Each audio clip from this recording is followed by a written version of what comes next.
Hey, Stoney here with another game from Mechabellum. This is a tournament game from the Weekend Tournament Americas, and my opponent is Doggo Scientist. He is a 2000 MMR player. He's a very good, very solid defensive player. And in this game, I am going with Marksman Specialist, and I'll be up against the Fortified Specialist. I started with Arclights and Sledgehammers, and of course the Marksman, and I'm up against Stonecrawlers and Arclights. When you're up against Stonecrawlers and Arclights, it's very important to understand sort of the firing rate of these Stonecrawlers and to have units at appropriate locations so that they can dodge these initial few volleys from these Stonecrawlers. So for me, I've decided to go with two sets of crawlers sort of at the angle here. I'm hoping my tank will dodge the first set of volley, as these crawlers are quite far away, so we'll continue to move, and after this volley has ended, it would then start shooting at these crawlers. Unfortunately, the crawlers arrived just a little too fast, and some of my sledgehammers did take damage. I also wasn't expecting a sort of a flanking Arclight.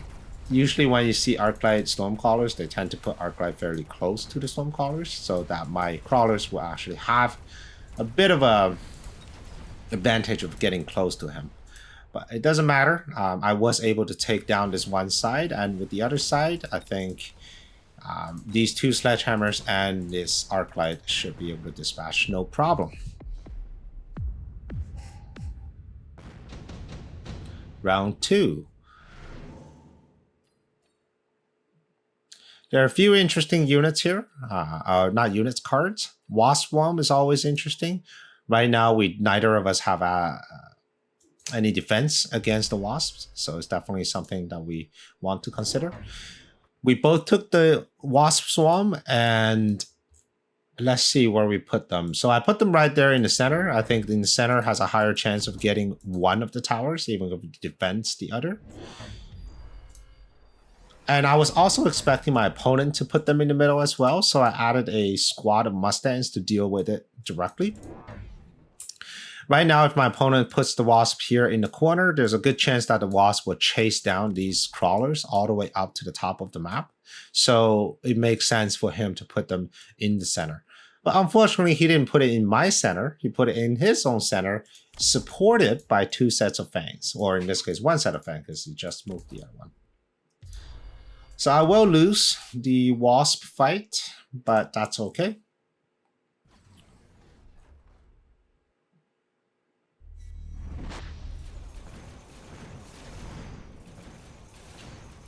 All right, let's see the army engage. So here's the wasp losing, but in the middle, I am getting a bit of damage in.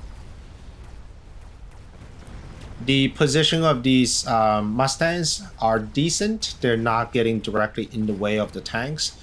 However, they are still being shot down because right now the Mustangs and the tanks are exactly at the same shooting range, which means that every time a volley lands, it will hit both my tanks and my Mustangs. Not the most ideal use of those units. All right, Orange Man, let's see if we can get any more units. Okay, and that's round 2. So round 3 is when things really start to diverge, and let's see what the strategy is from both of our sides. Melting Point is offered. I think Melting Point is a great unit. It's a great unit for both of us. I think for my opponent, Melting Point really can deal with the tank line and also setting him up for a later board that is quite strong. Arclights with range, Stonecrawlers, Melting Point, and supported by a lot of chaff is a actual meta build. So that's quite strong. For me, I've decided to go with the Wraith. I don't expect him to have any defense. I do notice that there is a Melting Point that's being offered, so I was trying to decide which side do I put my Wraith in. I switched the Wraith at the last second to the left-hand side, and my opponent also put his Melting Point on the same side. So it's very unfortunate, because now my Wraith is just going to walk up straight to the Melting Point and die.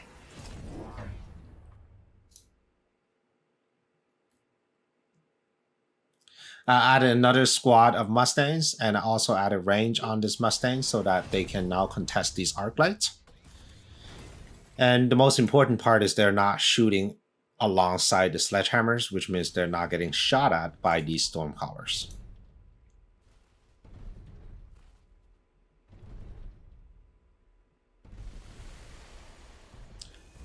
All right, my opponent continues to add more chaff. I think that's the correct decision.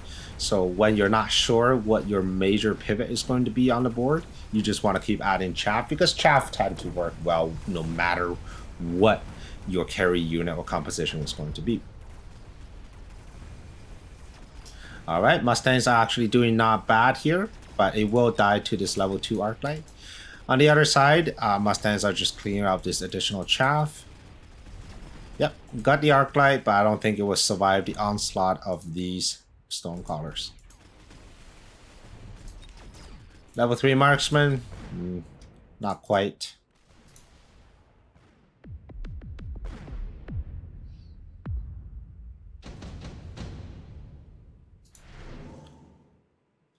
All right. Junior is offered, and it was taken immediately by me. For my opponent, he decided to skip.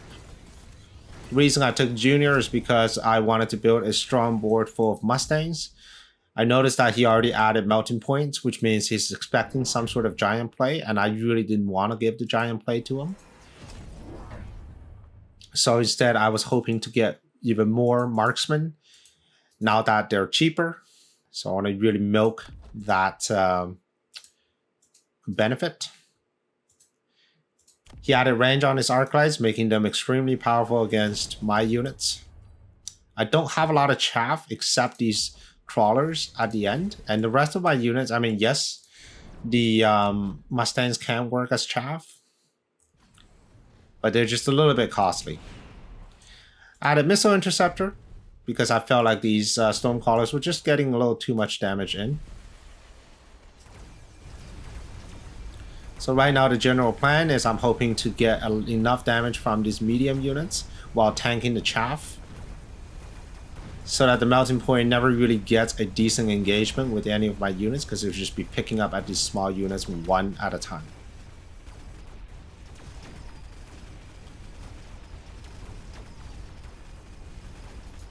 All right, it seems like these arc lights are just a little bit too efficient at clearing my chaff. Arc light with range is quite good, unless I have overwhelming amount of chaff or I'm shooting at the arc lights themselves. Scorpions are offered. I do have junior manufacturing, which means I get cheaper scorpions as well, and they're not too shabby against giants once properly teched. And more importantly, they're not too shabby against arc lights as well. So I've added 2 squads of scorpions, and I added 2 more with range. The problem with Scorpion against Melting Point is that on a one-on-one battle, Scorpions will always lose.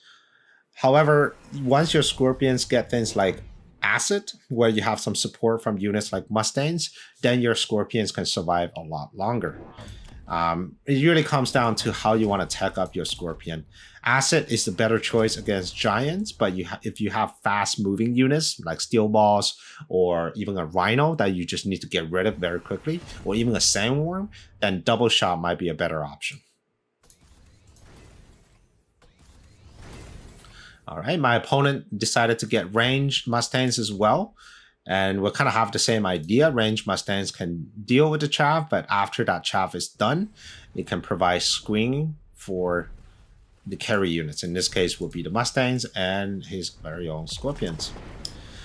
My Scorpions are engaging his Scorpions, and unfortunately, my chaff clear at the front has been decimated. So my tank, which is dying a little too fast, giving him too much value on those 2 Scorpions. The Scorpion on the right-hand side is destroying this melting point, and on the left-hand side, because the melting point has been stuck on shooting at small units, we're able to destroy that as well. So it's a pretty good round for me.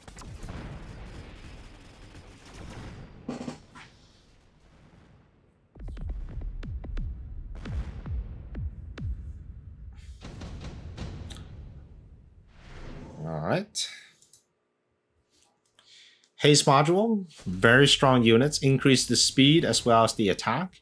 My Scorpions are naturally slower, so that might benefit from that. And also my Mustangs, any damage item on a Mustang is just so good. So I decided to add even more Mustangs and have them, perform the duty of a shield against my opponent. My opponent really wanted to have a heavy tempo swing here, so he decided to put down the nuke, and that is going to destroy pretty much everything in this corner. On the other side, I grouped my Mustangs, which means these guys not only are going to clear out chaff efficiently, is also going to provide a lot of cover against his units. Upgraded my units. I added a set of fans right there in the middle, hoping to draw Scorpion fire. I also wanted to add some shields, just in case the Scorpions preemptively fires at my tank. Maybe you put a Scorpion right here in front of the melting point.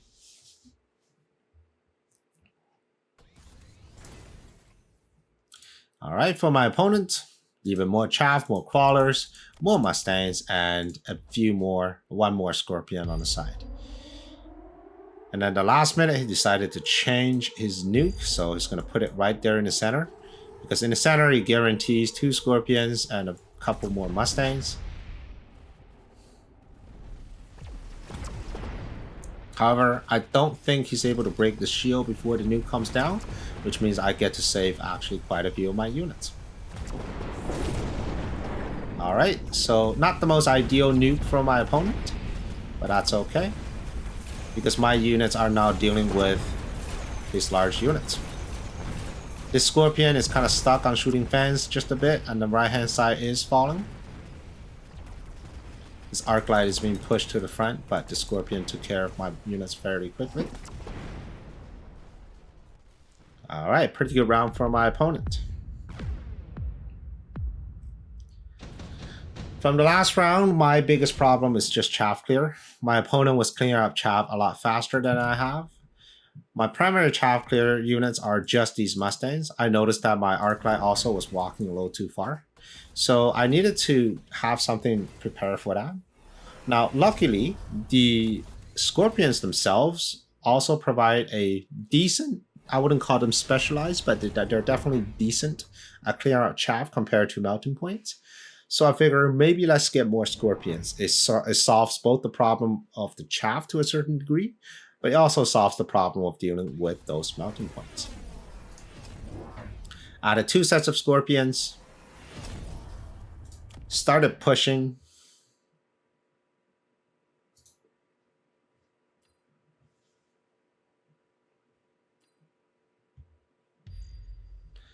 And started adding a set of fans here just to tank a few more shots.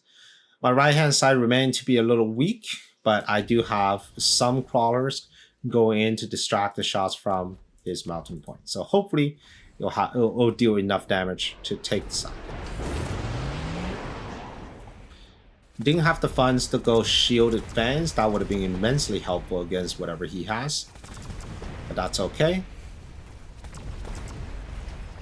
My Mustangs are doing work.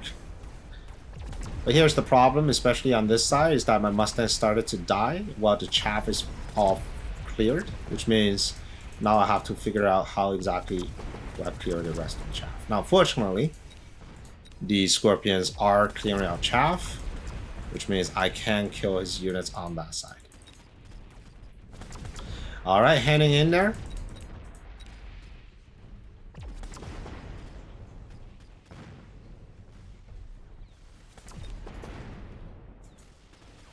Okay.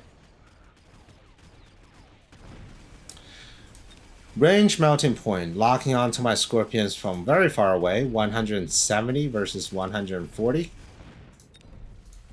And because I don't have anything in front of the Scorpions, they'll just get continuously picked off by these range melting point. And with that, that is good game.